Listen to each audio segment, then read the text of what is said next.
the Honorable Sebastian Z. Duterte.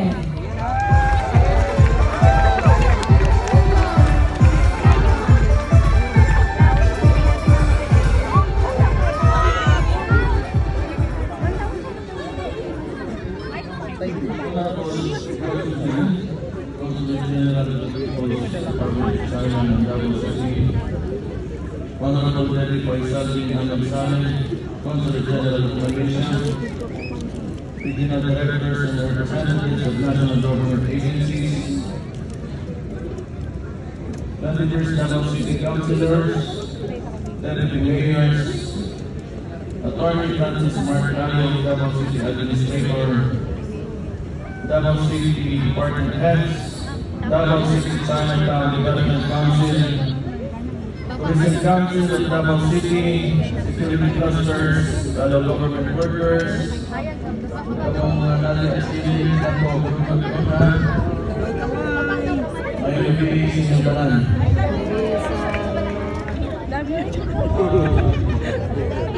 Love you, Mayor!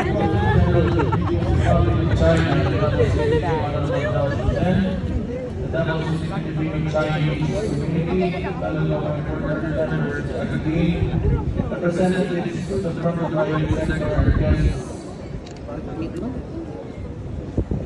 You do not know, ikaw pa mo, kaya itong panahon.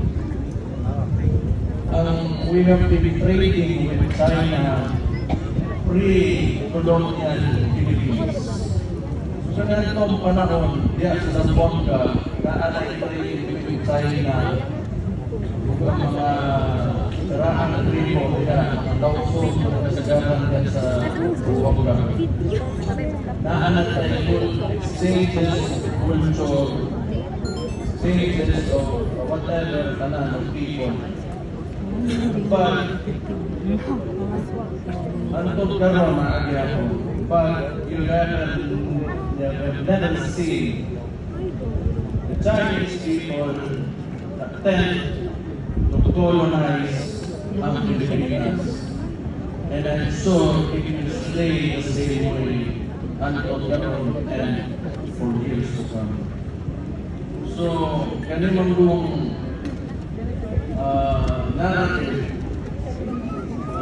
that is being pushed, I do not know by whom, but I do not want to specifically point out maybe some of the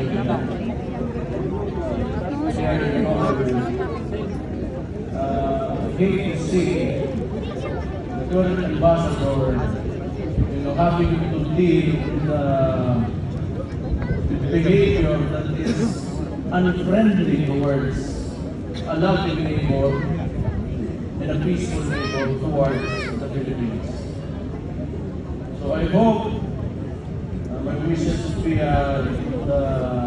calm down and we would talk in a peaceful ways, in a peaceful manner, communicate in a peaceful manner.